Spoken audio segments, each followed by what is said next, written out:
Selamat datang teman-teman dalam diskusi kita di kali ini. Hari ini kita akan membahas toko yang ke-6, yakni Jurgen Habermas. Jadi kita sudah ada di pertemuan yang ke-7,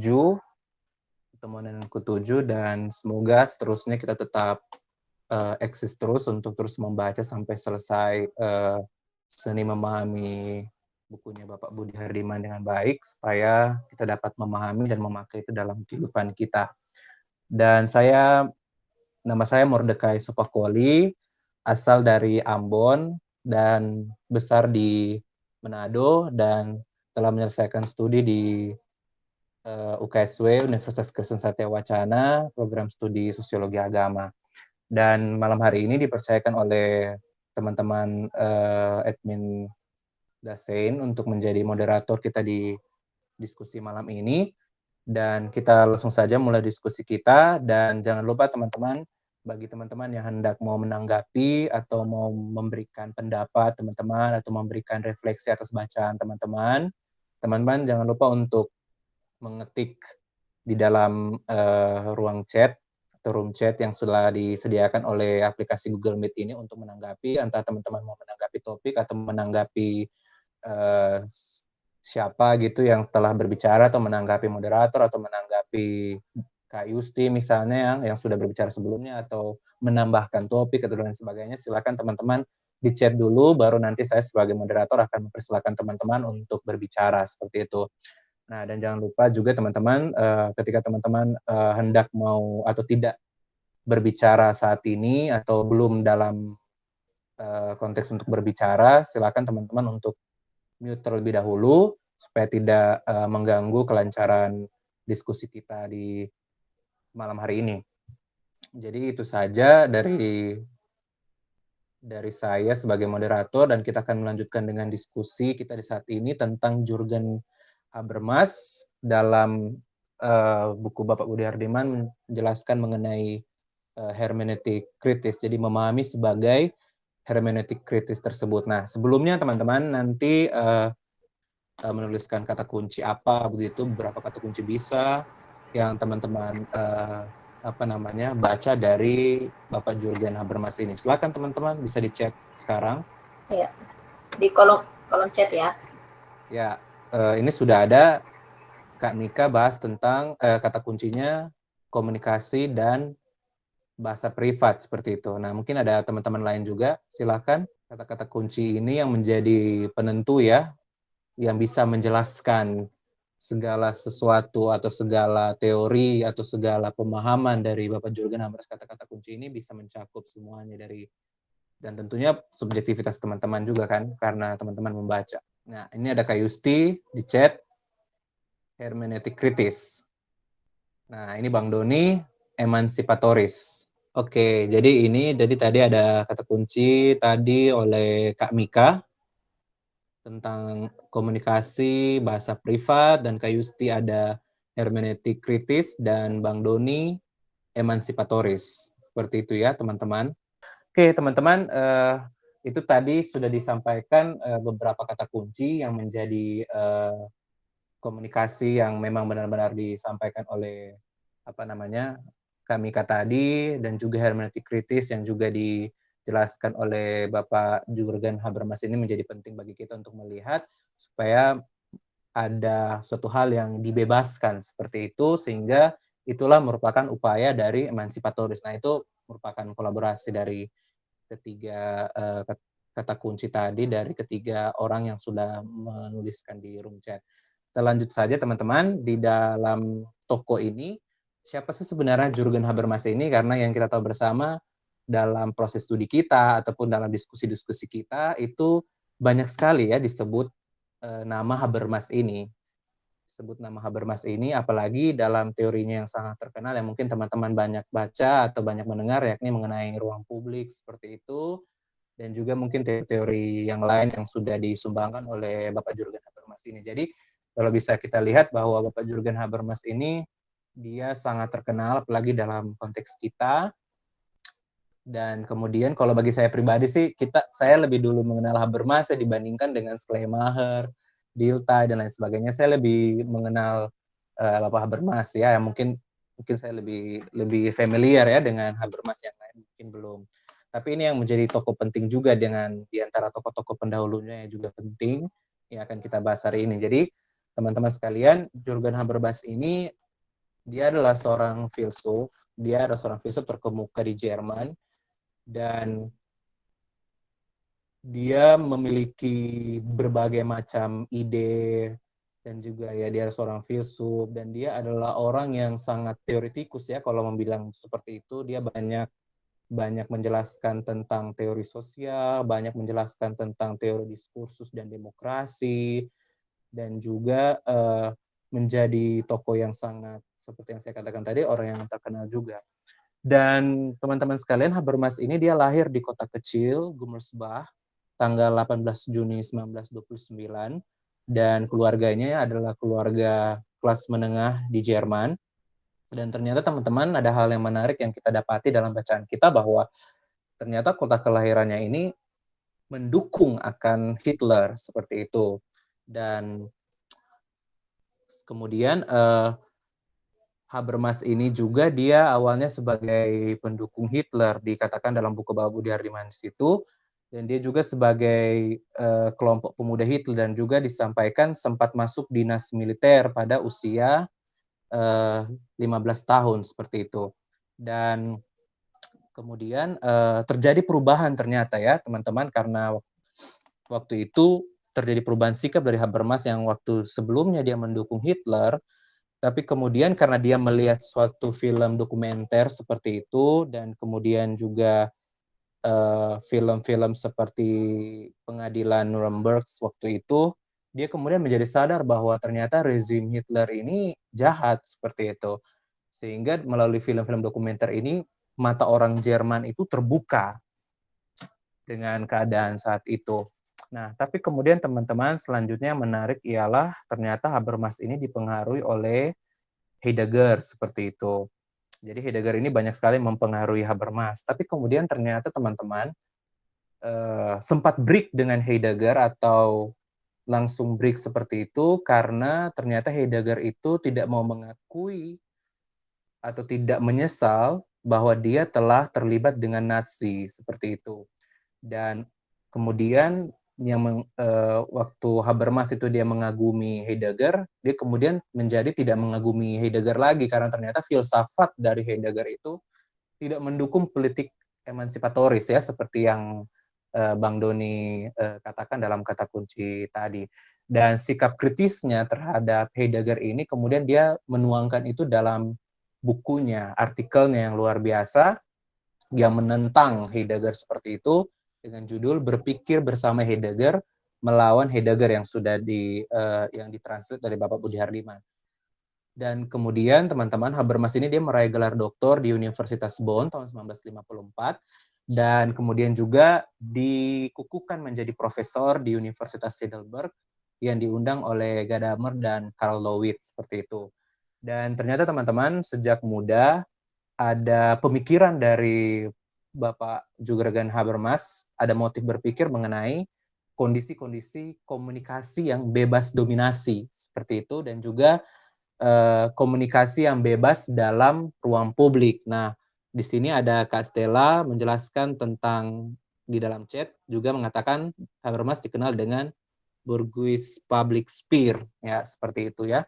Jadi Habermas ini ternyata juga memiliki keunggulan dan kemampuan yang luar biasa, saya kira, karena kemampuan bahasa tertulisnya itu lebih baik daripada lisan, seperti itu teman-teman. Jadi dia sangat produktif dalam hal menulis, sangat luar biasa dalam hal menulis dibandingkan dengan lisan, dibandingkan dengan kata-kata. Karena ternyata teman-teman, dalam buku Bapak Budi Hardiman itu, saya juga baru tahu bahwa Habermas ini ternyata dalam autobiografinya dia sempat bibir sumbing, seperti itu. Artinya tidak bisa berbicara layaknya orang-orang normal seperti itu, sehingga dia kebanyakan menuangkan berbagai pikirannya itu dalam bentuk tulisan, seperti itu. Dan ternyata juga dia sempat diejek juga oleh teman-teman sebayanya karena bibirnya yang sumbing, seperti itu. Nah, tapi kemudian teman-teman, kita melihat di sini ternyata kemampuan menulisnya itu menjadi luar biasa. Jadi menulis dalam hal tertulis, seperti itu, tidak hanya lisan. Itu yang hal yang luar biasa darinya. Dan ada garis-garis besar pemikiran dari Habermas di tahun 70-an, teman-teman. Dia memfokuskan pada prasis komunikasi dan pragmatik universal.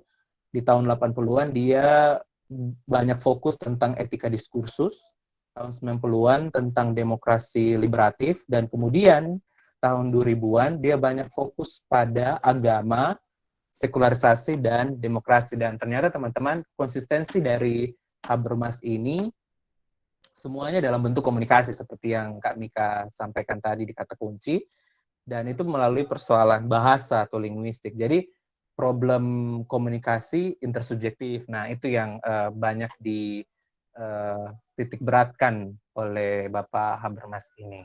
Nah, jadi itu teman-teman sekilas tokoh keenam kita yang kita akan bahas hari ini, Bapak Jürgen Habermas.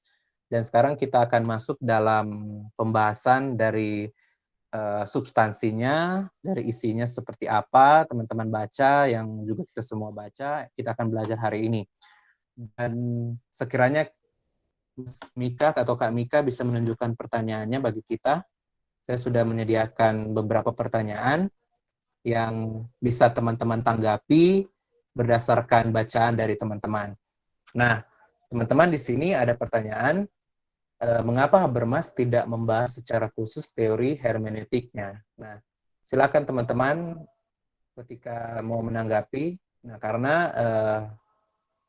Habermas ini kan dalam bacaan itu, apakah dia menitik beratkan pada hermeneutik seperti itu, atau apakah dia pemikir dalam tanda kutip hermeneutik seperti itu. Nah, dan mengapa Habermas tidak membahas secara khusus teori hermeneutiknya kalau begitu? Nah, silakan teman-teman di room chat, teman-teman bisa, atau mungkin langsung, tapi dari aturannya, dari teman-teman dari admin, teman-teman bisa ketik dulu chat, teman-teman mau menjawab, atau mau menanggapi, atau mau menambahkan toko tadi, penjelasan mengenai toko jurnalis juga silakan. Ya, sedikit komentar saja sih mengenai apa Habermas, terutama mengapa dia tidak membahas teorinya secara khusus, karena menurutku memang dia tidak cenderung pada apa upayanya untuk membakukan suatu teori kayak gitu, bukan sih. Tapi dia lebih cenderung untuk berdialog dengan banyak sekali tokoh-tokoh pemikir terutama hermeneutik. Entah itu dia berbicara tentang pendahulu-pendahulunya seperti Gadamer yang dia kritik habis-habisan, tapi juga nanti kita lihat ada beberapa sumbangsih yang mungkin bisa juga ia petik dari pendahulunya. Jadi sebenarnya kalau misalnya kita cermati penjelasan dari Pak Budi Hardiman, kita akan kesulitan membahas tentang Habermas karena pemikirannya itu sudah seperti menyatu dengan pemikiran-pemikiran para filsafat lain. Jadi agak susah untuk membedakan dia secara spesifik menyatakan suatu teori ini, tapi kita juga harus bisa memisahkan mana teori dari filsafat yang lain atau hermeneutik yang lain, entah itu dari Gadamer, entah itu dari yang lainnya. Nah, dan pemikiran dia mengenai hermeneutik terutama dalam hal komunikasi bahasa itu dia lebih berkembang karena diskursus dengan berbagai pemikiran-pemikiran yang sudah muncul sebelumnya, dan juga ada dialog-dialog secara mendalam dalam debat-debat yang terjadi pada saat itu. Kayak gitu sih kalau misalnya merujuk pada sejarahnya. Oke, terima kasih Kak Mika. Teman-teman, kalau teman-teman mau menanggapi, silakan bisa teman-teman chat dulu di room chat, atau mungkin bisa langsung aja bicara, nanti saya persilakan. Nah, jadi menurut Kak Mika, Bapak Jürgen Habermas ini, dia bukan pemikir hermeneutik secara khusus ya sebetulnya, tapi lebih dikenal sebagai orang yang berpikir dengan tradisi teori kritis ya, seperti itu. Jadi tidak ada sesuatu teori yang baku gitu, yang memang khusus tentang hermeneutik dalam bukunya gitu, satu buku gitu. Tidak seperti para pendahulunya yang memang menjelaskan secara komprehensif, konkret, bahkan jelas tentang hermeneutik itu sendiri, karena seperti yang Kak Mika katakan tadi, dia banyak melakukan diskusi teori dengan berbagai pendahulunya seperti itu, dan kemudian memberi diri dalam pendiriannya itu kayak gimana gitu dalam diskusi-diskusi teori tersebut, sehingga juga ternyata di dalamnya ada topik tentang hermeneutik, misalnya yang tadi Kak Mika katakan tentang Gadamer, perdebatan dengan Gadamer, kemudian nanti ada pendiriannya gitu, ada diskusi teori-teori yang lain seperti itu oleh para filsuf yang lain yang kemudian dia kritik juga, baru dia taruh pendiriannya di mana. Jadi kebanyakan perdebatannya atau kita mencari hermeneutiknya itu ya dari perdebatan-perdebatan seperti Kak Mika tadi, perdebatan-perdebatan dari para tokoh tadi, seperti itu teman-teman. Oke, ada lagi teman-teman? Itu dari Kak Mika. Terima kasih Kak Mika untuk pendapatnya. Saya mau coba jawab. Oh ya, oke. Terima kasih. Silakan Kak Yusti. Ya, terima kasih Kak Mordekai.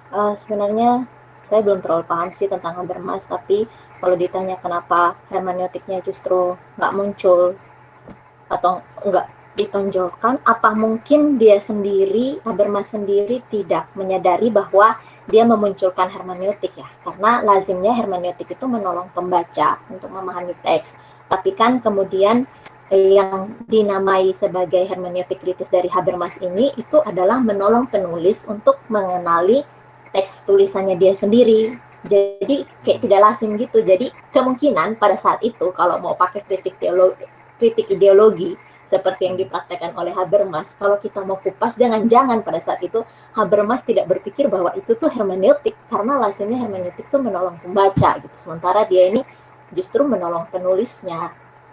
Itu cuma pemikiran aja sih. Oke, terima kasih Kak Yusti untuk pendapatnya.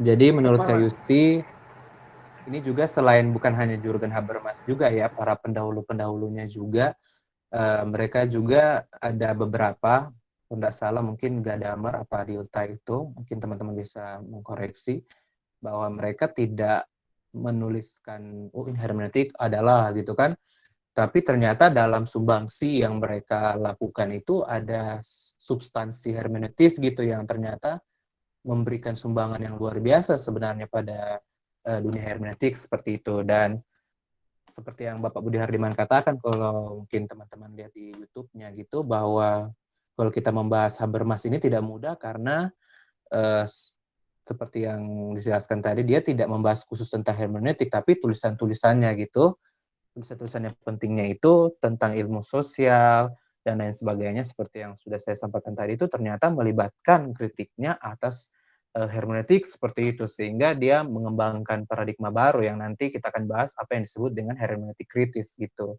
Nah, itu yang menjadi menarik. Oke, ada yang mau tambahkan gitu atau ada pemikiran yang lain dari teman-teman? Silakan untuk menambahkan. Saya menambahkan sedikit Kak Mordekai. Oh ya, oke, Kak Mika silakan. Iya, kalau misalnya dikatakan Habermas tidak membahas secara khusus teorinya memang bisa dikatakan ya, tapi tidak bisa dikatakan juga 100% dia tidak membahas karena kecenderungan dia dalam pembahasan mengenai bahasa secara khusus, yang namanya bahasa itu kan erat kaitannya dengan interpretasi, dan interpretasi itu juga selaras dengan apa yang diusung oleh hermeneutik, yaitu menginterpretasi baik itu teks dalam bentuk tulisan maupun teks dalam praksis kehidupan, seperti itu sih. Jadi ya memang kalau misalnya Habermas tidak berbicara secara khusus teorinya ya memang seperti itu adanya. Seperti itu aja sih Bang. Terima kasih. Oke. Terima kasih Kak Mika. Ini yang penting bahwa seperti yang sudah dijelaskan sebelumnya, seperti yang kami katakan tadi, bahwa minat sebenarnya Habermas itu adalah komunikasi dan persoalan tentang bahasa ya, seperti kami jelaskan tadi, bahwa dan persoalan komunikasi dan juga bahasa itu pasti membutuhkan interpretasi dan juga ada bagian hermeneutiknya. Jadi secara tidak langsung juga Jürgen Habermas juga telah masuk di dalamnya. Nah, ini ada dari Kak Stella. Di sini Kak Stella memberikan sumbangsi dari hasil penelitiannya juga pasti ya, karena Kak Ella dikatakan oleh Kak Mika sempat menulis tentang Habermas juga. Jadi pada awalnya memang Habermas terkesan tidak membahas hermeneutik, karena dasar filsafat Habermas itu adalah sosiologis kritis. yang dikembangkan oleh sekolah Frankfurt, tapi belakangan memang sering dengan intensitas dialog Habermas dengan filsuf hermeneutik Gadamer. Jadi maka mau tidak mau bersentuhan dengan teori hermeneutik ya.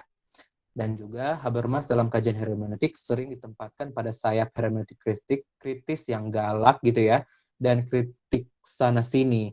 Sebaliknya, Gadamer itu mewakili hermeneutik tradisi yang lebih lembut dan lebih apresiatif terhadap sejarah dan tradisi. Keduanya sebenarnya memiliki dua sayap hermeneutik, yang satu kritis dan yang satu apresiatif gitu ya, Kak. Oke, ini teman-teman bisa membaca di room chat juga. Terima kasih Kak Ella untuk bahasan komprehensifnya. Ini luar biasa. Jadi karena dia bersentuhan atau banyak melakukan perdebatan, apalagi kalau kita lihat ya itu full dengan perdebatan sengit ya, dimulai dengan Habermas, dan mereka itu kayak apa ya, melakukan narasi tandingan gitu. Jadi menulis esai gitu, terus kemudian Gadamer balas tulis esai gitu. Ini kritiknya, ini kritiknya. Jadi mereka saling kritik dalam bentuk narasi teks gitu ya, narasi tandingan. Jadi sangat luar biasa. Dan mau tidak mau di dalam itu juga perdebatan tentang hermeneutik itu berlanjut seperti itu. Oke, terima kasih Kak Ella untuk bahasanya. Ya, seperti yang Kak Ella katakan tadi tentang kebanyakan dalam tradisi sosiologi kritis ya, karena dia cara berpikir yang sangat kritis, dia lebih ke teoretikus seperti itu, banyak menulis tentang teori sosial, teori diskursus dan demokrasi. Oke, kita pindah saja ya. Sudah selesai pembahasan nomor 1, kita sudah clear. Nah, silakan teman-teman membaca.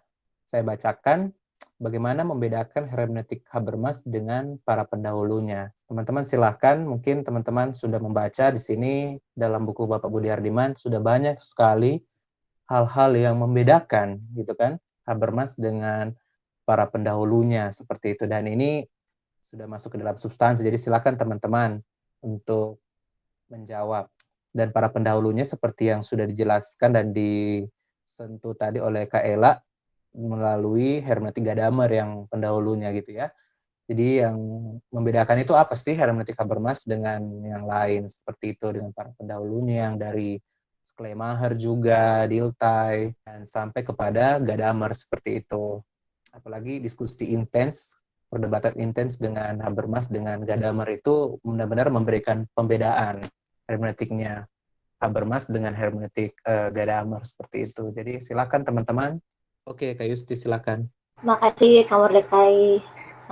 Ini kembali lagi dari penjelasannya Pak Budi Hardiman, bedanya hermeneutiknya Habermas sama yang lain-lain. Kalau misalnya Schleiermacher sama Dilthey itu lebih ke mereproduksi makna tulisan atau mereproduksi maksud dari penulis terhadap tulisan.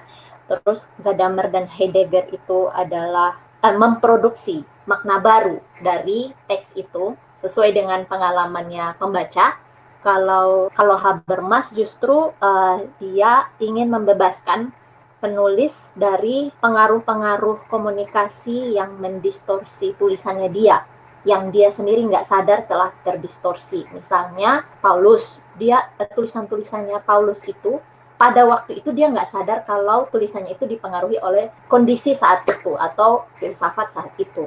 Nah, yang kemudian di sini yang Habermas mau membebaskan penulis dari kondisinya pada saat itu yang mempengaruhi tulisan gitu. Jadi menjadi kritis terhadap tulisan itu. Kalau yang lain seperti yang dijelaskan oleh Kak Ella itu lebih apresiatif terhadap tulisan, justru Habermas nggak serta-merta menerima tulisan itu, dikritisi dulu. Pada saat itu penulis menghasilkan itu jelas karena saat itu terjadi sesuatu yang begini, dan sekarang yang itu tidak terjadi gitu. Jadi tulisan dan penulisnya itu dikupas dari kondisi pada saat itu yang mendistorsi penulis dan tulisan. Itu sih kalau nggak salah. Makasih Kak Mordecai. Oke, terima kasih Kak Yusti. Jadi Kak Yusti menjelaskan tentang pembedaan para pendahulu seperti itu. Jadi hermeneutik kritis yang disampaikan oleh Habermas ini dia bukan mereproduksi seperti itu.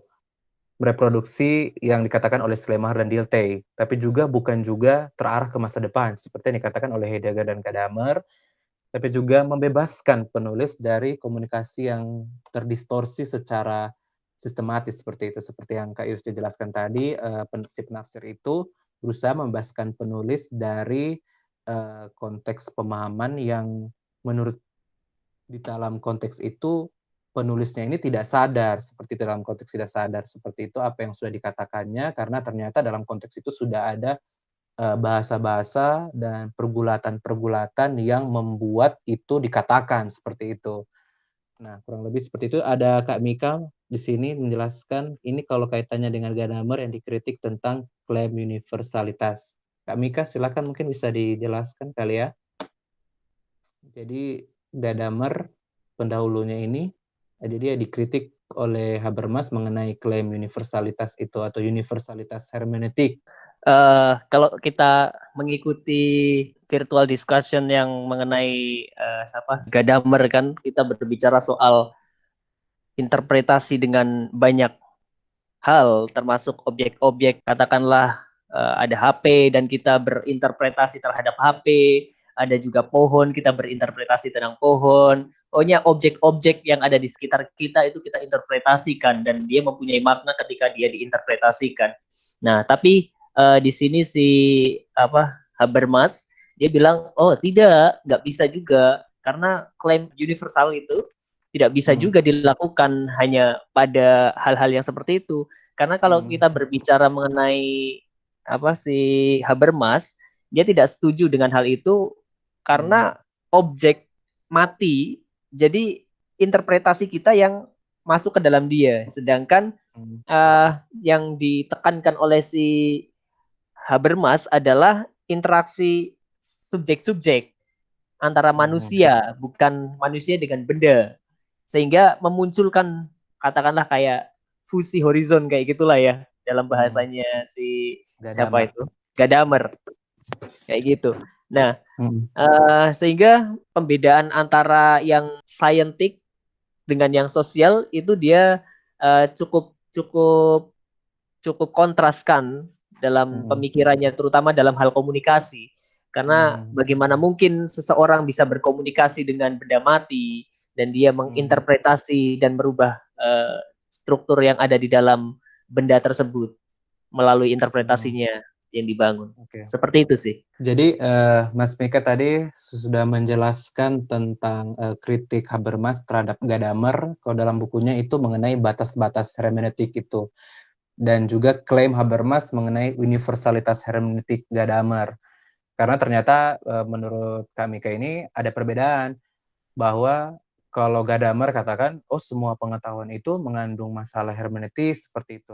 Artinya harus hermeneutik universal gitu. Oh semuanya ilmu-ilmu semuanya itu ada masalah hermeneutis di dalamnya. Tapi kalau bagi Habermas, seperti yang kami katakan tadi, oh tidak dapat diterapkan seperti itu dalam semua pengetahuan. Misalnya di situ dikatakan tentang distingsi pengetahuan sehari-hari dengan pengetahuan ilmiah seperti itu, atau kalau dalam bahasa Pak Budi Hardiman itu Naturwissenschaften. Jadi yang tadi Kak Mika jelaskan tentang pohon-pohon dan lain sebagainya itu masuk dalam ilmu-ilmu alam seperti itu, ilmu-ilmu positivistik seperti itu yang berciri objektif seperti itu. Nah, ternyata di dalam beberapa wilayah hermeneutik itu, hermeneutik yang biasa seperti itu, yang dikatakan oleh Gadamer, itu tidak bisa dipakai di dalam konteks hermeneutiknya pengetahuan sehari-hari oleh Habermas seperti itu, sehingga dibutuhkan hermeneutik kritis seperti itu. Hermeneutik biasa itu tidak bisa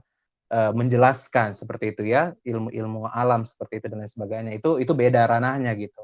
Sehingga ada butuh hermeneutik kritis untuk menjelaskan.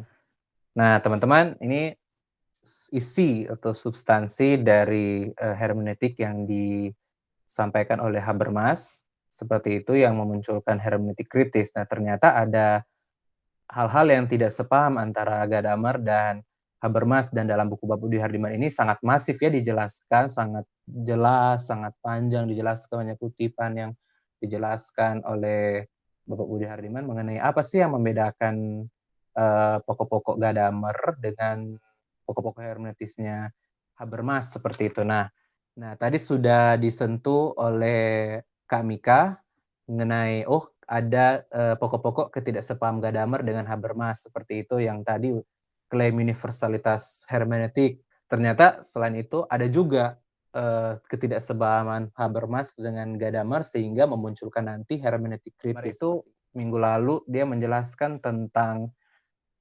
hermeneutiknya mengenai fusi-fusi horizon seperti itu. Jadi menurutnya kalau kita masuk ke dalam teks seperti itu, maka si penafsir dan juga teks itu dia harus sepaham dengan tradisi-tradisi yang dimuat di dalam teks seperti itu. Sehingga bersama-sama dengan teks, artinya dia bergerak ke dalam tradisi si penafsir itu. Artinya tidak bisa dijauhkan dengan konteks tradisi dan sejarah dari teks tersebut. Karena kritik dari Gadamer ke pendahulunya itu, kalau pendahulunya mengatakan bahwa itu harus dipisah seperti itu. Artinya tidak ada campur tangan atau tidak ada integrasi seperti itu, tidak ada penyatuan antara si penafsir dengan dengan teks dan juga tradisi-tradisi yang melekat di situ. Nah, itu kemudian ternyata teman-teman dikritik oleh Gadamer bahwa tidak bisa dipisahkan itu karena kita ini makhluk sejarah seperti itu. Karena itu kita harus ada di dalamnya, tidak bisa dipisahkan dengan tradisi dan otoritas tertentu. Nah, kemudian ketika kita sudah ada ambil bagian atau kita telah memahami tradisi itu, maka kita telah setuju dengan tradisi itu. Nah, itu yang Gadamer sampaikan tentang hermeneutiknya, sehingga ada fusi horizon-horizon seperti itu. Itu yang tapi kemudian ternyata Gadamer ini dikritik oleh Habermas tentang itu, yang tadi, tentang makhluk sejarah tadi, bahwa ini kita berarti sepaham atau dengan tradisi itu. Nah, itu yang nantinya akan membedakan dengan Habermas, seperti itu teman-teman. Bahwa ternyata Habermas ini itu bagaimana? Nanti saya mau jawab nantinya ini. Kurang lebih seperti itu kira-kira teman-teman. Jadi kalau menurut Gadamer itu memahami itu kita harus melekat dengan tradisi seperti itu. Kita setuju seperti kalau kita sudah memahami seperti yang disampaikan minggu lalu ya teman-teman. Kalau kita memahami gitu kan, berarti kita setuju seperti itu tradisi-tradisinya gitu. Artinya kita tidak bisa melampaui tradisi seperti itu gitu kan, karena kita tidak mungkin juga melampaui percakapan yang adalah kita, seperti itu yang disampaikan. Nah, ini yang nantinya dikritik oleh Habermas yang waktu itu menurut Pak Budi Hardiman dia terobsesi dengan Marx dan Hegel seperti itu. Nah, nanti dia sampaikan kritiknya. Ternyata Gadamer ini lupa akan sesuatu gitu, sehingga Habermas ini dapat celah untuk mengkritik Gadamer dan kemudian nanti dia akan menjelaskan tentang hermeneutik kritis kayak gitu. Silakan teman-teman. Sudah bisa ditangkapkah? Oh ya, oke. Kak Yusti silakan. Iya, bagaimana menjelaskan pokok-pokok ketidaksepahaman Gadamer dan Habermas. Kalau di bukunya Pak Budi Hardiman itu tentang Gadamer diberi judul memahami sebagai kesepahaman, seperti yang juga sudah dijelaskan oleh Kamardekai tadi, bahwa ketika kita klik atau dong dengan teks, itu menurut Gadamer kita sudah sepaham dengan teks itu. Tapi kemudian itu yang dikritik oleh Habermas, bahwa yang di sini di tulisan di buku ini mengenai Habermas itu diberi judul oleh Budi Hardiman memahami sebagai membebaskan. Jadi tadi menurutnya si Habermas, dalam bayanganku ya, Habermas berpikir ketika kita sepaham dengan teks itu tidak membebaskan, itu seperti menerima teks itu apa adanya, lalu seolah-olah konteks teks dan konteks kita sekarang bisa cocok, jadi bisa juga kita terapkan ke masa sekarang. Tapi Habermas kemudian berpikir enggak, itu harus memahami itu harus membebaskan penulisnya dan juga membebaskan kitanya. Misalnya teks-teks di Alkitab namanya tidak disebutkan.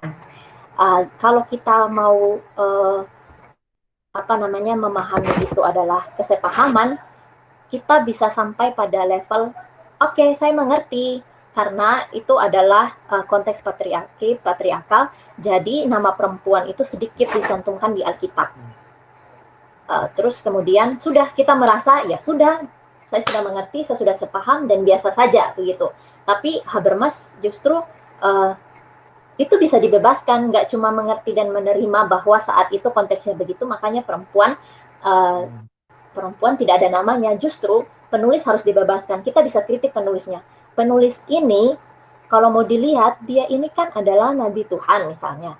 Harusnya dia pro kepada orang yang termarginalkan, termasuk perempuan pada saat itu. Harusnya dia sebagai penulis kasih nama aja perempuan itu, misalnya gitu ya. Jadi penulis dibebaskan dari distorsi pada saat itu terhadap teks yang dia tulis gitu. Kok dia ikut-ikutan nggak kasih nama ke perempuan itu? Nah, terus kalau ditarik ke kita sebagai yang mengkonsumsi teks, kita juga harus membebaskan diri kita. Nggak cuma kayak tadi, oh ya iya saya mengerti saat itu begitu. Kita juga bisa beyond mengerti gitu, doing something dengan tadi satu mengkritik atau membebaskan penulisnya, dan kita juga bisa bikin tulisan tandingan atau kritik-kritik lainnya seperti yang biasa dilakukan oleh Habermas. Dia selalu bikin diskusi atau tulisan tandingan terhadap pendahulu-pendahulunya. Mungkin itu sih secara sederhana kali. Ya. Oke, terima kasih Kak Yusti untuk penjelasannya. Jadi sangat menarik ini penjelasan dari Kak Yusti.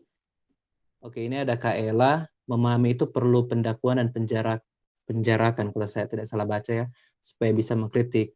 Jadi memahami tak harus selalu dekat. Mungkin Kak Ella boleh dijelaskan ya tentang ini kepada kita.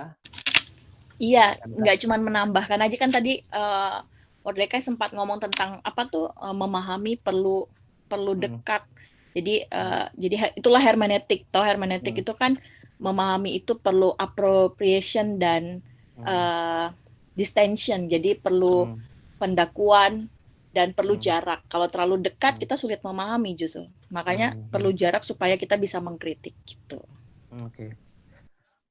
Terima kasih Kak Ella untuk penjelasannya, dan menyambung juga dengan Kak Yusti tadi bahwa ternyata teman-teman ini yang dikritik Habermas kepada Gadamer tadi ya, bahwa kalau kita setuju, kalau kita paham, berarti kan kita setuju dengan tradisi. Nah, bagaimana kalau tradisi itu seperti yang Kak Yusti bilang, tradisi itu patriarki kalau dalam konteks itu. Berarti kan patriarki kan bentuk dari kekuasaan yang berlaku, yang membentuk teks itu. Nah, seperti itu. Sehingga Kak Yusti bilang ini harus dibebaskan nih dari penulisnya, seperti itu. Nah, itu berarti bahwa hermeneutik itu bergerak di dalam medium kekuasaan, seperti itu teman-teman. Jadi ada kekuasaan yang terorganisir, yang kemudian membentuk dan mengarahkan teks nanti yang akan disampaikan gitu, yang kemudian bisa saja itu akan membengkokkan kebenaran yang ada, seperti itu. Nah, itu yang dikritik oleh Habermas, dan itu yang Habermas katakan tentang refleksi kritis,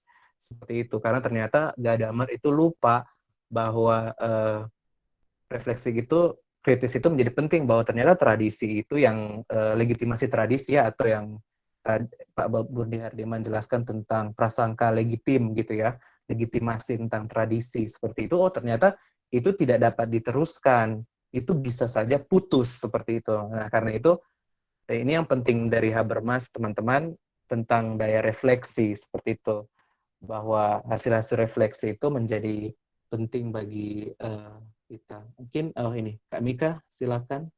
Iya, terima kasih Kak Mordecai. Saya teringat lagi tentang ini, obsesi orang-orang saintifik yang memberi jarak secara penuh terhadap apa yang ia teliti, kayak gitu. Jadi kan Kak Sela tadi berbicara soal ya kita harus mengambil jarak, tapi kita juga nggak terlalu jauh, kita juga harus masuk, tapi tidak larut di dalamnya juga. Jadi di antara kayak gitu kan. Nah, cuma kalau saintifik kan kita berbicara soal si peneliti dan objek yang diteliti, sehingga dia lepas dari sejarah, dari objek yang ia teliti. Itu sama halnya dengan orang-orang arkeolog, orang-orang sejarawan. Ia melepaskan hal-hal yang ditelitinya itu sebagai apa yang ada di depan dia, dan tidak ada intervensi antara yang diteliti dengan yang meneliti, kayak gitu kan. Nah, cuma sih Habermas ini menariknya Ya nggak bisa juga kayak gitu karena manusia kan berada dalam sejarah kan. Kalau misalnya kita berada dalam sejarah, ya kita juga larut dalam apa yang kita teliti keberadaannya. Karena ketika kita menginterpretasi sesuatu, sejarah kita, latar belakang kita, semuanya itu juga mempengaruhi ada interpretasi kita. Nah, mengenai hal itu juga saya teringat dengan ini klaim universal yang dikritik sama si apa Gadamer itu kan kalau misalnya scientific itu kan kecenderungan untuk mendapatkan finalisasi atau cuma sekedar ambil data gitu ya. Ya, Cuma sekedar kesepakatan yang dapat komunal, informasi. ya, kesepakatan komunal yang sudah absolut final kayak gitu. Kaku. Kalau misalnya buah dilemparkan pasti jatuh ke bawah. Itu kan kesepakatan yang kaku. Tapi jangan dulu, mungkin kita bisa berbicara hal itu nanti di pertemuan mendatang tentang siapa ya, yang menunda dulu. Oke. Paul siapa, Freire atau siapa kayaknya. Ricoeur kayaknya, iya. Nah, tunggu dulu karena belum tentu loh hal itu bisa diabsolutkan. Terus ada juga kisah menarik yang diceritakan oleh Pak Budi Hardiman mengenai klaim universal, terutama kaitannya dengan agama ya. Agama kan kecenderungannya dia mengklaim universalkan juga suatu pahamnya, dogmanya, pemikirannya, dan itu diterapkan kepada orang lain supaya ia pun juga menerapkan apa yang menjadi paham dari agama itu. Contoh sajalah ya, biar lebih mudah mendaratnya, paham mengenai Yesus adalah Tuhan seperti itu.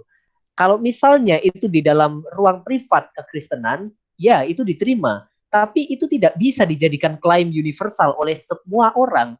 Nah, justru dari sinilah untuk menghidupkan hermeneutik itu muncullah teori hermeneutik kritis itu kan.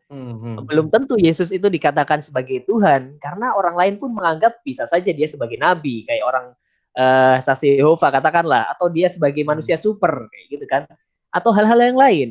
Jadi semuanya saling dialogis, saling memperkaya, dan tidak ada yang final dan tidak ada yang universal.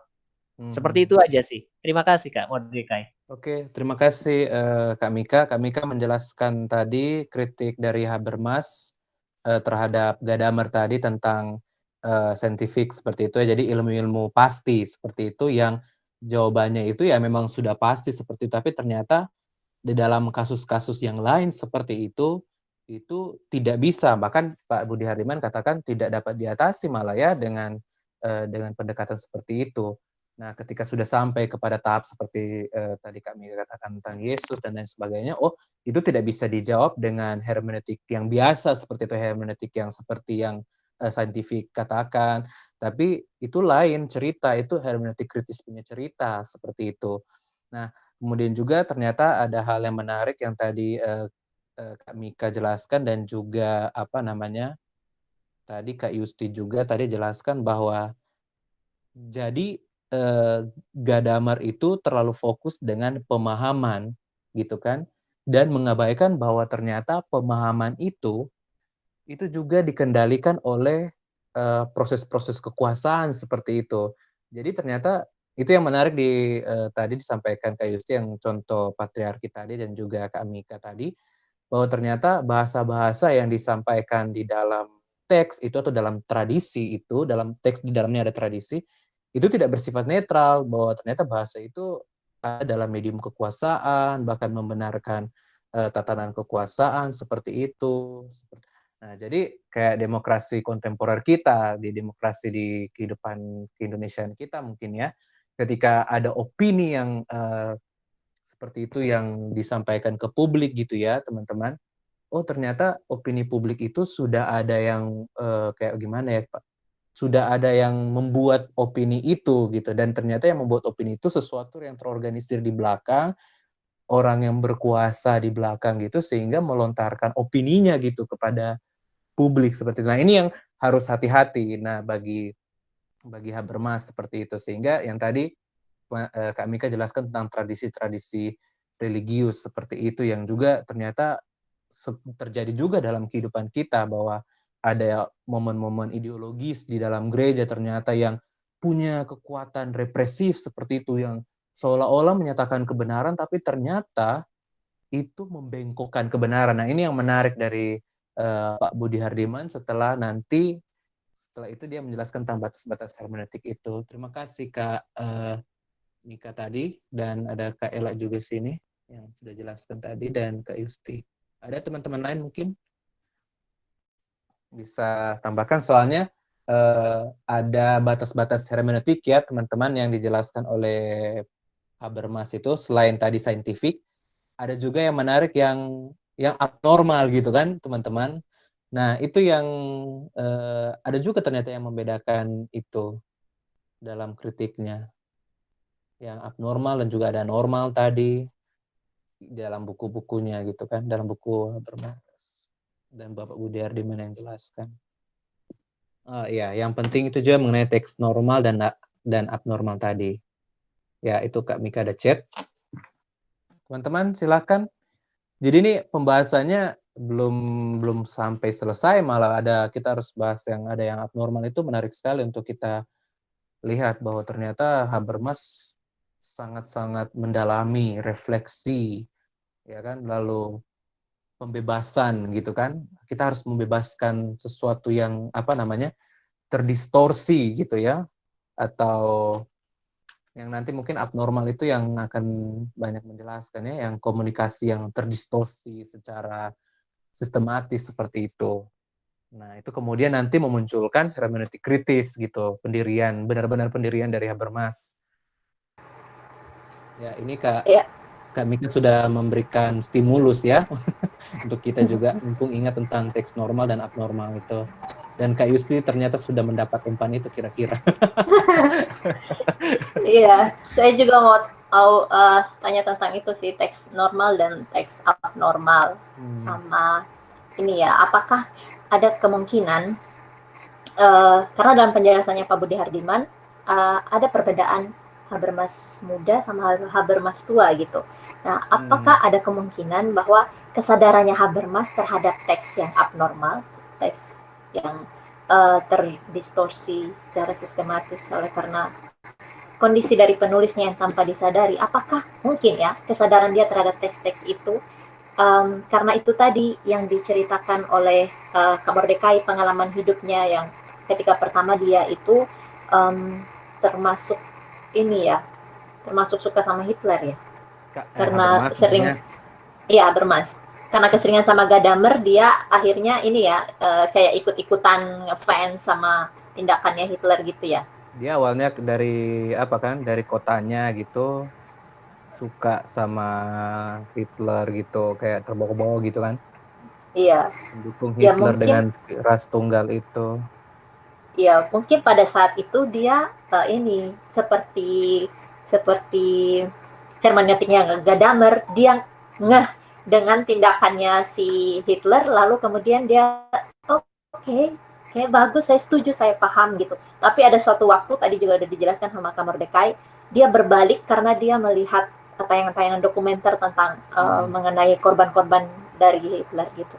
Mungkin momen baliknya dia itu yang membuat dia sadar bahwa ada teks-teks semacam itu juga. Jadi itu muncul dalam diskusi-diskusinya dia sama perdebatan-perdebatan sama Gadamer dan lain-lainnya. Mungkinkah demikian? Jadi tadi Kak Yusti mempertanyakan tentang teks abnormal itu dalam hubungannya dengan konteks orang-orang Jerman yang mendukung tentang Hitler, apalagi awalnya Habermas juga kan dia mendukung Hitler gitu kan, tapi setelah dia melihat film dokumenter, dia sadar bahwa oh ternyata rezim ini jahat seperti itu. Nah, kemudian pada Heidegger juga terlibat dengan Nazi seperti itu.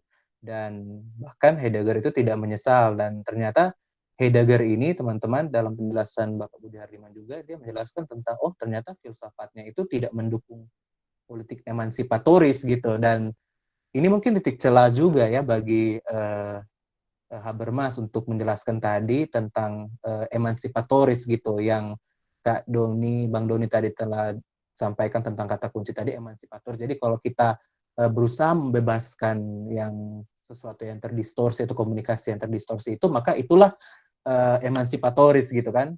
Nah itu teman-teman bagaimana? Ada yang mau membantu Kak Yusti? Silakan untuk menjelaskan ini, atau mungkin ada pendapat yang menjawab pertanyaan yang tadi, apa beda dengan Gadamer yang tadi gitu kan.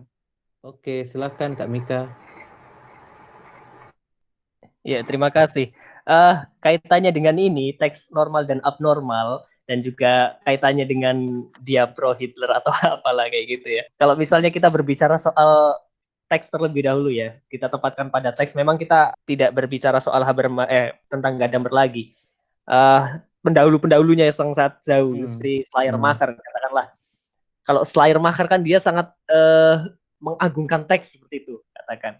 Nah, tapi si Habermas itu berpikir, oh tunggu dulu, jangan-jangan teks itu juga perlu dipertanyakan, tidak hanya siapa yang meninterpretasi teks tersebut.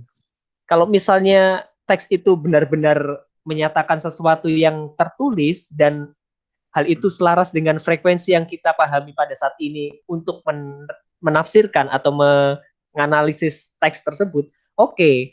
Nah, yang jadi permasalahan menurut Habermas kan adalah ada teks yang abnormal. Yang abnormal itu yang tidak sesuai. Contoh gampangnya, ini Pak Budi Hardiman dia kaitkan dengan penyakit psikopatologis. Nah, psikopatologis itu orang ya bisa dikatakan psikopat atau apalah kayak gitu ya.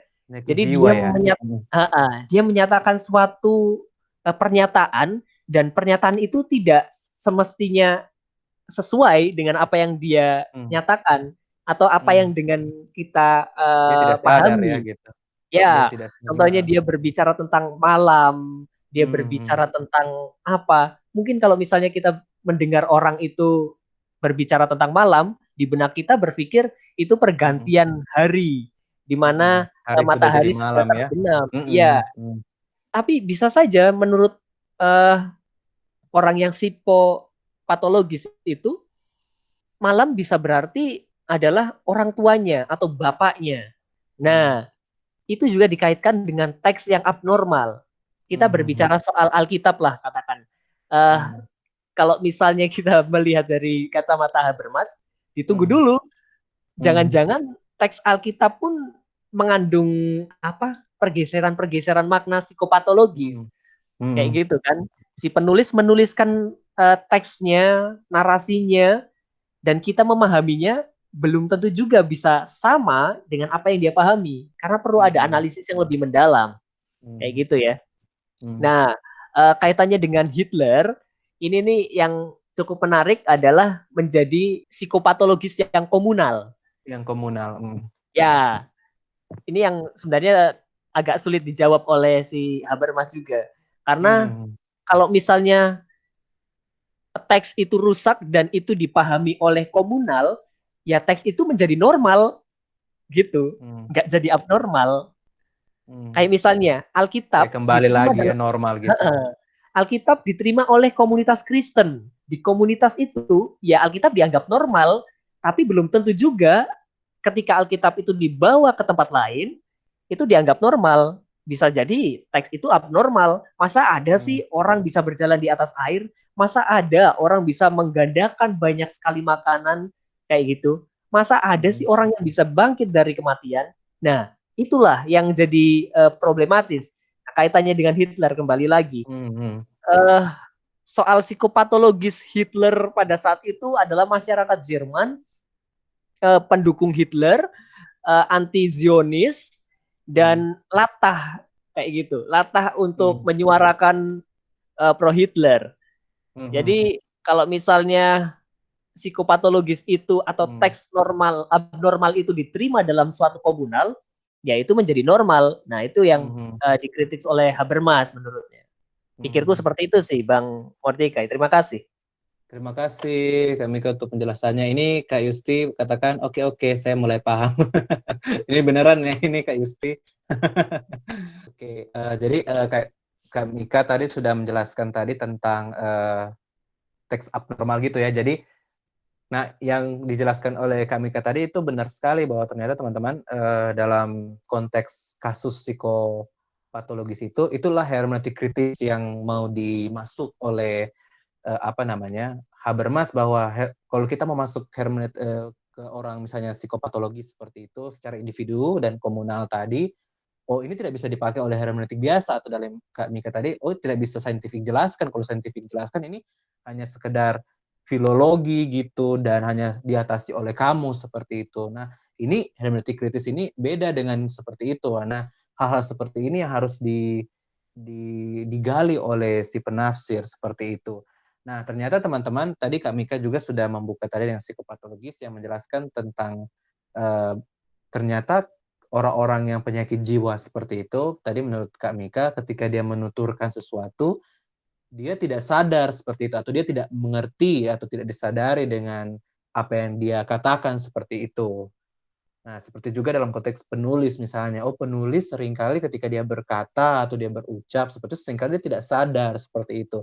Nah, sehingga ini menurut Pak Habermas ini, ini ketika ada tidak disadari itu berarti ada kerusakan dari dalam seperti itu. Ada kerusakan dari dalam. Nah, ini yang harus dirangkul atau digali oleh si terapis gitu untuk melihat seberapa rusaknya gitu yang di dalamnya itu. Nah, itu jadi menarik. Nah, dan ternyata pendekatan dari Habermas ini dia pakai psikoanalisisnya Freud ya dan Iya, juga Sigmund Freud. kritik ideologinya Marx. Jadi untuk psikoanalisis Freud itu dipakai secara individu dan kemudian Marx itu secara komunal seperti itu. Jadi psikoanalisisnya Freud itu bisa berkembang sampai kepada komunal seperti itu. Nah, dalam kaitannya tadi Kak Mika jelaskan tentang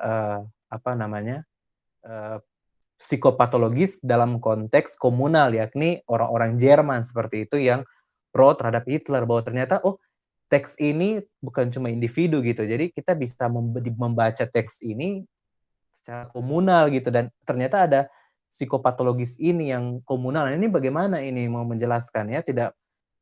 Kita kan tidak bisa mengetahui satu-satu orang kan punya psikopatologis. Tapi itulah yang disampaikan oleh hermeneutik kritis bahwa yang sesuatu komunikasi yang terdistorsi itu bahwa itu yang harus diselesaikan gitu, komunikasi yang terdistorsi seperti yang kami tadi jelaskan.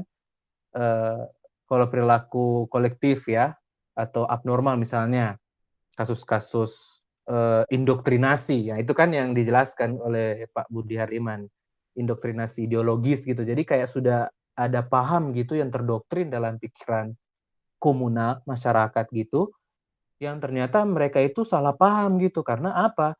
Ketika mereka telah terdoktrin, mereka itu kalau dalam konteks Indonesiaan kita mungkin teroris mungkin dan lain sebagainya itu ya teman-teman. Dia tidak sadar bahwa ketika membunuh orang lain itu kalau bagi pemahaman dia yang telah terdoktrin itu benar gitu. Itu akan masuk surga dan lain sebagainya. Dia tidak sadar itu bahwa ternyata itu salah gitu. Artinya tidak menggunakan akal sehat seperti itu.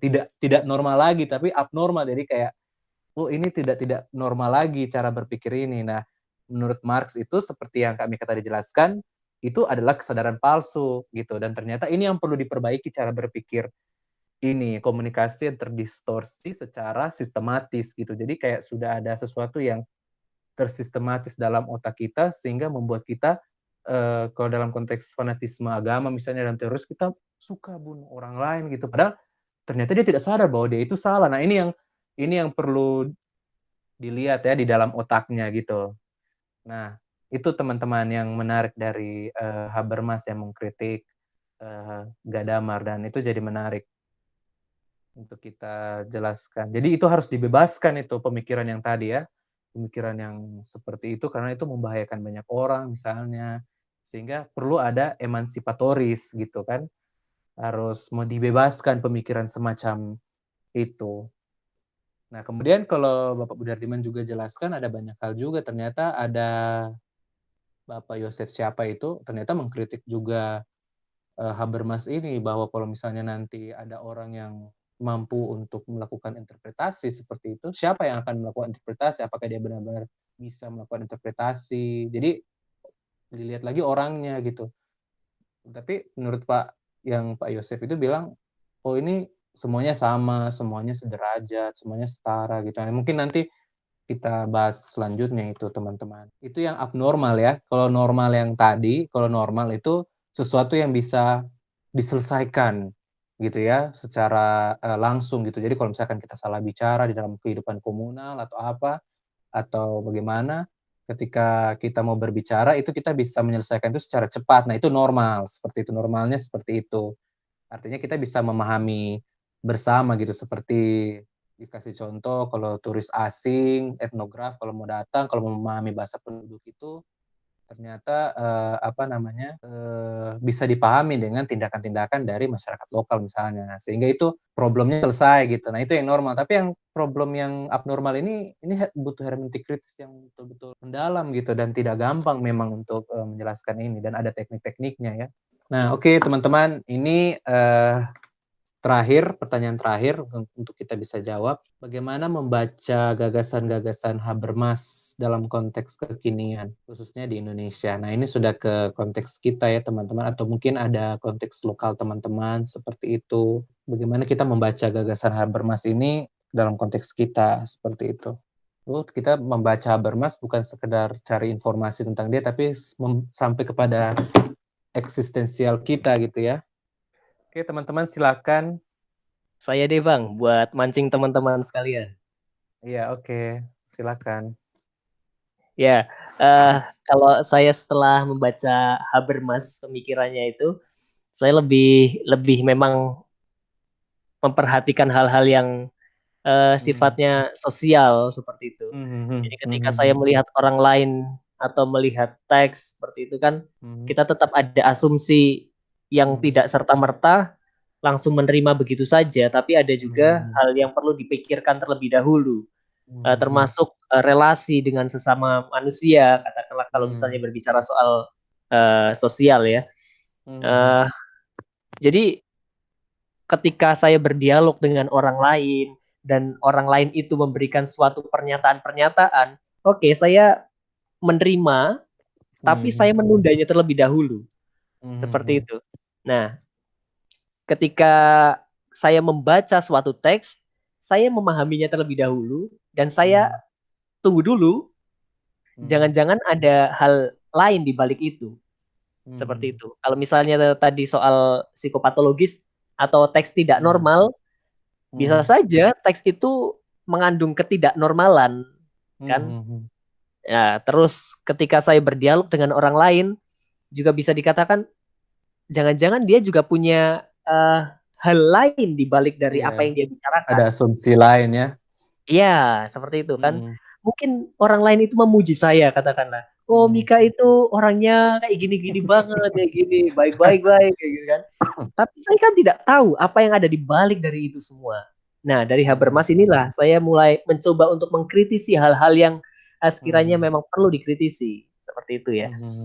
Dan kaitannya dengan teologi dan agama, saya rasa sangat penting juga dalam hal ini, terutama di konteks Indonesia. Kalau misalnya berbicara mengenai Habermas, tentu saja kita berbicara juga soal ruang privat dan juga ruang publik ya. Nah, kalau misalnya kita berbicara juga soal sosial, ya mau tidak mau kita menyimpan dulu hal-hal yang sifatnya di ruang privat, jangan sampai keluar ke ruang publik. Kalaupun dia masuk ke ruang publik, pastikan orang yang mendengar atau orang yang berdialog dengan kita itu pun memahami teks atau bahasa yang kita pakai. Contoh saja, simpelnya, kalau kita berbicara mengenai Trinitas dengan orang Muslim lah, gampangannya, mereka mungkin akan lebih susah memahaminya. Mengapa demikian? Karena berbeda gitu kan. Mereka punya asumsi sendiri, kita punya asumsi sendiri. Dan teks mengenai Trinitas mungkin kita anggap normal di dalam kekristenan, tapi tidak normal di dalam kasanah pemikiran Muslim. Karena bagaimana mungkin Tuhan itu punya anak, bagaimana mungkin Tuhan itu ada 3, seperti itu. Nah, itulah yang menjadi kritik yang bisa saya terapkan dari Habermas untuk lebih mengedepankan relasi sosial dengan orang-orang di sekitar dalam hal agama, dalam segala aspek kehidupan sosial seperti itu sih. Terima kasih Bang Mordekai. Oke, terima kasih Kak Mika. Itu refleksi kritis ya, yang seperti yang Habermas juga katakan dalam pembacaan kita terhadap teks, tapi juga teks secara komunal. Itu kan mau bilang bahwa ternyata manusia itu seperti dalam perkataannya Anton Boysen ya, tentang the living human document, bahwa ternyata manusia itu adalah dokumen yang dapat dibaca juga, seperti itu. Sehingga seperti yang kami tadi sampaikan bahwa untuk mencapai kesepahaman yang rasional tentunya itu harus bebas dominasi seperti itu ya, bahwa kalau kita mau melihat opini yang dari luar gitu, opini publik misalnya dari luar, maka kita lah kita menerima, kita memahami, tapi belum tentu saya setuju kayak gitu ya tentang hal itu. Itu kan merupakan kritik Habermas terhadap Gadamer. Dan juga yang sangat penting yang Kak Mika tadi jelaskan ialah proses pembebasan gitu, yang emansipatoris gitu, yang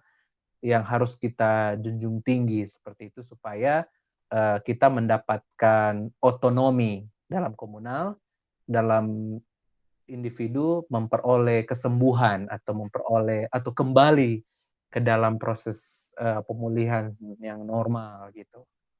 Seperti itu. Atta. Oke, di sini Kak Fania, welcome. Halo, sorry aku baru masuk, guys. Oke, ini Kak Mika jelaskan, kelewatan dari Habermas juga saya mempertanyakan diri saya sendiri, jangan-jangan saya abnormal di antara komunitas normal. Oke. Ini Kak Nopri, kalau dari yang Kak Mika bilang, bisa nggak sih konsep berpikirnya Habermas dipakai untuk menangkal informasi hoax seperti itu? Nah, mungkin Kak Fania kalau mau jelaskan silakan. Kak Mika mungkin mau menanggapi, atau yang lain teman-teman, Kak Tea, Kak Yusti, Kak Vigas, Kak Aprilia, Kak Nopri. Ya, ini yang tadi jelaskan konsep berpikirnya Habermas dipakai untuk menangkal informasi hoax seperti itu. Saya Udah tanggapi ya. sih Kak Mordekai diskusinya. Sudah sampai pertanyaan panjang terakhir, sekali. Kak. Pertanyaan terakhir kita. Saya tanggapi Kak Nopri ya, Bang. Ya, soalnya ini Kak Nopri bilang di Indonesia soalnya orang gampang sekali percaya hoax. Oke. Ini subjektif sekali sih memang. Saya agak ragu juga karena yang namanya narasi itu kan dibangun oleh historisitas dan juga pribadi siapa yang menulis narasi itu, termasuk narasi hoax yang dibangun di sana kan. Ada hal yang dibangun dalam narasi hoax. Nah, repotnya adalah siapa yang membaca. Kalau misalnya kita membaca dan kita berada di dalam katakanlah ruang lingkup hoax itu, ya kita bisa jadi orang abnormal yang menganggap hoax itu normal. Nah, repotnya itu loh. Jadi Habermas itu memberikan kritik kepada kita juga, merefleksikan pada diri kita untuk berhati-hati.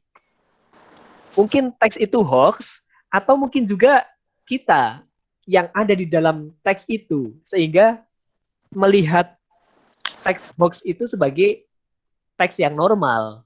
Nah, itulah. Oke. Itu terima kasih Kak Mika. Ini tadi Kak Nopri, kita yang hoax seperti itu. Nah, mungkin mungkin bisa langsung tanggapi ya. Ini maksudnya kita yang hoax gitu, atau bagaimana? Kan tadi kan Mika ngomong soal apakah narasinya yang hoax, apakah kita yang hidup narasinya yang betul-betul hoax, atau kita yang hidup dalam narasi hoax itu, atau kita yang hoax. Makanya tadi saya cuma namain atau kita yang hoax. Nggak lucu ya, garing ya. Chatnya terlambat ya. Soal normal dan abnormal kan. Kalau dari Mika, makanya tadi kemudian saya mikir, berarti apakah sebenarnya bisa kita pakai konsep hermeneutik kritisnya Habermas ini kemudian untuk membaca atau ya membaca konteks-konteks pemberitaan hoax di Indonesia misalnya gitu ya. Soalnya kan apalagi kalau misalnya dekat-dekat pemilihan kepala daerah atau dekat-dekat pemilihan presiden. Kayak pemilihan presiden yang kemarin aja ini, itu tuh hoaxnya bisa parah banget dan orang yang kalau menurutku orang yang berpendidikan pun katakanlah begitu ya dalam tanda kutip berpendidikan pun orang yang punya katakanlah ya sebenarnya dia bisa hadir sebagai orang yang mampu berpikir lebih kritis tapi ternyata kemakan juga sama hoax. Yes. Kemakan hoax saya juga saya hal yang menarik ya. Jadi manusia yang memberi hoax yang perlu dibaca atau berita hoaxnya ya? Itu Kak Aprilia tanya. Silakan teman-teman mungkin bisa menanggapi. Iya, aku tadi memahami Mika ya. Jadi tuh misalnya nih ada narasi hoax di satu komunitas. Nah, saya yang berada di dalam komunitas itu jadinya bisa mempercayai berita hoax itu tanpa berpikir lebih mendalam atau tanpa berpikir lebih matang soal berita itu benar apa enggak. Benar kan ya? Di situ saya merasa bahwa berita hoax yang ada di dalam komunitas saya itu sebuah hal yang normal. Kalau misalnya saya berada di luar komunitas yang katakanlah menyebarkan, meyakini berita hoax itu, saya kemudian akan terangsang untuk berpikir lebih kritis. Loh, itu ada berita apa sih dari komunitas itu? Beritanya katanya berita hoax. Mari kita cek. Kalau saya di luar orang yang berita hoax itu, maka saya akan berpikir lebih kritis. Tapi kalau misalnya saya ada di dalam komunitas orang yang tahu berita hoax itu, ya udah. Beda kan kalau misalnya kita bicara soal kitab suci, karena kan setiap agama meyakini dan mempercayai dan mengamini kalau misalnya berita hoax. Oke, tadi sudah ditanggapi. Tadi Kak Fania tadi mau ngomong, silakan. Aku nggak mau menanggapi sih, misalnya aku sendiri nggak tahu diskusinya sudah sejauh mana. Aku cuma pas masuk pas ada hoax.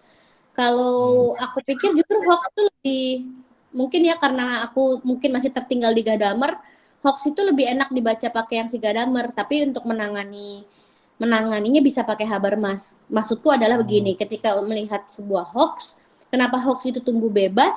Karena orang-orang yang mudah kena hoax itu orang-orang yang tinggal dalam atau mempunyai horizon yang berfungsi dengan horizon yang sama, sejenis, homogen.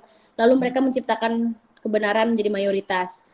Nah, terus kalau yang dari aku baca mengenai yang Habermas ya, meskipun aku nggak paham-paham banget begitu, bahwa ada yang di halaman 230 itu tentang kepentingan emansipatoris dalam hermeneutik kritis. Dia bisa merefleksikan diri kembali kepada ingatannya bahwa penting gitu. Ini salah satu untuk menanganinya adalah dengan pemikiran yang Habermas ini, ditambah lagi mengenai distorsi-distorsi yang di halaman 231, distorsi komunikasi. Jadi kalau teori komunikasi mungkin sebenarnya hoax itu bisa langgeng karena yang dimainkan oleh orang penyebar hoax itu adalah distorsi pengetahuan bahwa komunikasi terdistorsi sehingga kita dengan mudahnya bisa terafiliasi atau dengan mudahnya clickbait lah, kita bisa kebeli dengan clickbait itu. Misalkan kayak tadi si Nopri bilang siapa yang tadi yang meninggal, Habibie atau siapa sih? Itu mungkin karena kita punya pemahaman-pemahaman komunal yang itu terus dibangun. Ya misalkan Habibie itu romantis banget sama Ainun jadi ketika ada berita itu meninggal tiba-tiba semua jadi sedih gitu. Karena ada sebuah pengalaman kolektif. Nah, itu harus ditangkal dengan kesadaran atau hermeneutik kritis itu bahwa distorsi komunikasi harus dilihat juga dan ditanggapi. Nggak tahu sih relevan apa enggak, soalnya menurutku kayak gitu sih. Oke, terima kasih Kak Fania. Ini Nah, Kak Aprilia juga ada serius sekali Kak. Karena Habermas kan menggunakan psikoanalisis, kata-kata rata-rata manusianya yang dianalisis. Jadi tentang hoax yang aku asumsikan dalam pikiranku bagaimana manusia itu membuat hoax, lalu ekspresinya bagaimana saat ia membuat hoax. Jadi mungkin maksudnya Kak Aprilia ini komunikasi yang terdistorsi itu yang adalah si pembuat hoax itu yang kasih sebar, bahwa ternyata dia tidak sadar bahwa hal itu membuat banyak orang itu termakan hoax seperti itu, sehingga dia mengalami komunikasi terdistorsi itu karena ternyata narasi-narasi yang dibangun itu karena dari kekuasaan yang di belakangnya atau sesuatu yang membuat dia mengatakan seperti itu. Nah, itu sih yang mau dititik beratkan oleh Habermas, sehingga yang si penafsir ini harus banyak, atau si penonton gitu ya, atau yang nonton itu benar-benar harus memiliki kritis, karena waktu Habermas menjelaskan tentang ini, posisi terapis itu penting sekali gitu kan, posisi terapis yang dia jelaskan tentang psikopatologis gitu. Jadi yang psikopatologis itu yang pasien, atau mereka dalam hal ini orang yang kasih sebar hoax gitu. Jadi orang yang kritis atau yang tadi kan Oprah bilang, oh justru orang-orang yang terapis dalam hari ini, orang-orang yang berpendidikan itu seharusnya harus tahu gitu kan, ini informasi yang terdistorsi, ini salah, ini harus dipatahkan gitu, sehingga harus dibebaskan gitu dari seperti itu kan, sehingga memunculkan apa yang disebut emansipatoris, dan itu yang dijelaskan oleh Habermas gitu kan. Jadi sekali lagi teman-teman mau ingatkan lagi, jadi hermeneutik kritis itu metode ilmiah yang bukan mereproduksi seperti Schleiermacher dan Dilthey, bukan juga terarah ke masa depan seperti Heidegger dan Gadamer, tapi membebaskan penulis dari komunikasi yang terdistorsi secara sistematis. Seperti itu. Jadi seperti yang Habermas juga bilang, bahwa kita komunikasi itu harus bebas dari dominasi, gitu kan? Komunikasi itu harus bebas. Jadi jujur-jujur gitu disampaikan ke dalam ruang publik seperti itu. Sehingga konteks si penulis dan si penafsir itu jadi penting. Tapi yang dititik beratkan oleh Habermas itu si penulis ini, bahwa seringkali si penulis itu tidak sadar apa yang dia ngomongkan gitu, apa yang dia ngomong, bahwa ternyata apa yang dia ngomongkan itu berasal dari bahasa-bahasa yang telah dikuasai oleh penguasa begitu. Ini apa ini? Setuju. Aku dapat poin yang tadi Kak Mordekai bilang itu pas Pak Budi ini bilang begini, tugas kritikus ideologi adalah menganalisis distorsi komunikasi dan ketergantungan yang membuat suatu kelompok terhambat menuju kedewasaan. Kedewasaan yang pakai akal sehat gitu kan Kak? Iya betul. Aku paham, setuju. Sayang banget ya, aku tuh kemarin tuh ada satu teman, dia mahasiswa Atmajaya Komunikasi, dia mau ikut, tapi sebetulnya hari ini kayaknya dia nggak ikut. Justru kalau dia ikut kayaknya bisa memberikan nuansa yang lebih oke gitu. Gitu. Tapi nantilah mungkin aku ajak dia lagi. Gitu. Jadi itu yang yang tadi Kak Fania jelaskan tadi itu ya, yang kalau orang yang kasih share hoax itu berarti dia memiliki kesadaran palsu seperti kata Marx gitu ya. Jadi dia Habermas itu banyak memakai pendekatannya psikoanalisis Freud dalam segi individual, dan ketika sampai kepada komunal dia pakai Marx dengan kritik ideologinya. Jadi kolaborasi keduanya. Tapi kemudian nanti ada kritikan-kritikan juga seperti sudah dijelaskan tadi, ada kritikan dari Yosef seperti itu, saya sudah lupa Yosef siapa itu, di videonya Pak Budi Hardiman itu ada kritik juga, bahwa ternyata yang menafsir ini dia setara atau bagaimana, itu jadi hal yang menarik juga seperti itu. Jadi yang tentang Habermas muda dan Habermas tua gitu, kalau pernah sih aku dengar waktu belajar sosiologi agama kemarin menyentuh tentang Habermas juga. Yang Habermas muda itu dia tidak banyak menjelaskan, dia malah jelaskan bahwa agama itu sebagai privat gitu, privatisasi seperti yang Mas Mika tadi jelaskan. Tapi dia mengalami deprivatisasi seperti perkataannya Jose Casanova itu, bahwa ternyata agama itu membanjiri ruang publik gitu. Dia tidak bisa dikekang di dalam ruang privat, meskipun dalam ruang publik ini mungkin pembahasannya agak beda, soalnya waktu membaca ruang publik itu, membaca Habermas itu, aku pikir dia akan dapat di sini gitu tentang Habermas muda, Habermas tua, tapi ternyata ada lain juga yang dijelaskan oleh Habermas gitu. Tapi itu menarik. Agama bahkan membanjiri ruang publik, bahkan elemen-elemen atau gerakan, di balik gerakan-gerakan itu, kalau pemikirannya siapa itu ya, selalu ada agama. Jadi gitu ya, di konteks Indonesia itu selalu agama. Jadi Ya begitulah Indonesia gitu.